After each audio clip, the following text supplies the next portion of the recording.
During late 1943, early 1944, Hitler knew that an invasion of Europe was coming. He had already experienced one in Italy, and he was being pushed back on the Eastern Front. So, he hires a man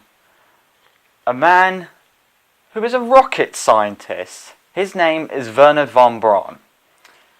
Now, he tasked von Braun of making a rocket which can hit London from France or even Germany. So he gets to work, and he manages to come up with the V1 rocket. Then later down the line, he makes the V2 rocket. But with the Nazi collapse of the German Reich happening, von Braun knew that if he didn't escape, he would be shot to save the enemy from getting his plans. So he had to come up with a decision: surrender to the Americans or the Soviets. Well, he'd already seen what the Soviets do to their fascist prisoners, so I don't think he was going to join them. So he surrendered to the Americans, giving him all their knowledge and himself. So,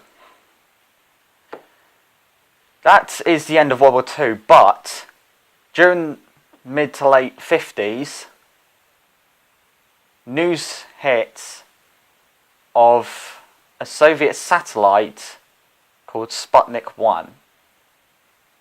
This satellite was the first man-made object into space.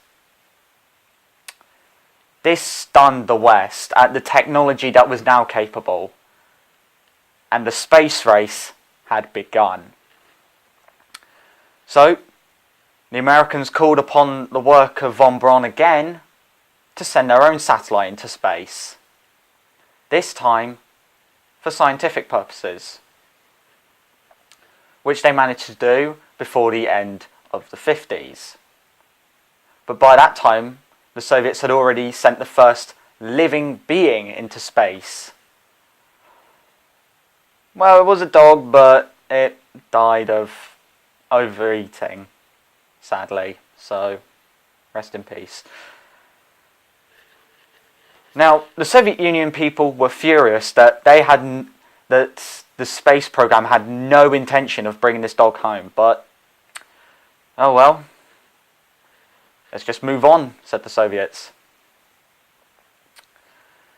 So, now it was 1961, and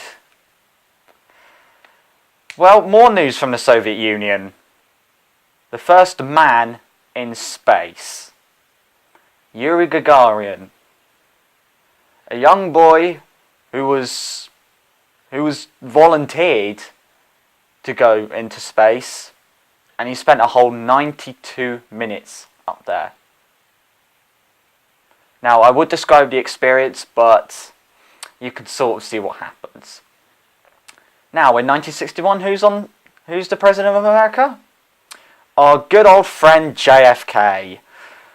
So he makes a speech which, if I can find it, I will show you now. But why, some say, the moon?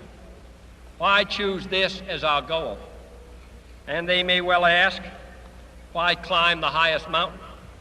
Why, 35 years ago, fly the Atlantic?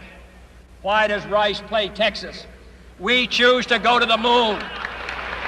We choose to go to the moon in this decade and do the other things, not because they are easy, but because they are hard. Because that goal will serve to organize and measure the best of our energies and skills. Because that challenge is one that we're willing to accept, one we are unwilling to postpone, and one we intend to win, and the others too.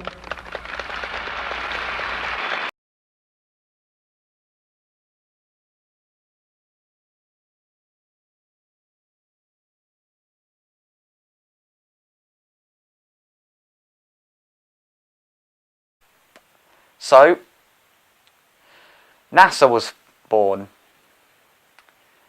and their job, get a man into space and on the moon before the Soviets. The Soviets didn't care about a man on the moon. They saw the space race as an American propaganda tool, but they were willing to go against them. This is the Cold War after all. So, now we come up to the dreaded Apollo 1 disaster. If you don't know what I mean, well, here we go. So, when the first test for sending a man into space, which was Apollo 1, came along, the astronauts got themselves ready, but when they were getting everything set up, a spark lit up the cabin of Apollo 1 and incinerated the 3 astronauts. The problem was that instead of using, well, a mixture of chemicals that would resemble our atmosphere, being oxygen, nitrogen, and a little bit of carbon dioxide and all those other malarkey gases, they just put pure oxygen in there. And pure oxygen goes up like that. So, that is the beginning of the space race. Let me know what you think about it in the comments below. And I shall see you next time for when man makes history. But not Earth history, because he wasn't actually on the Earth. If that makes sense.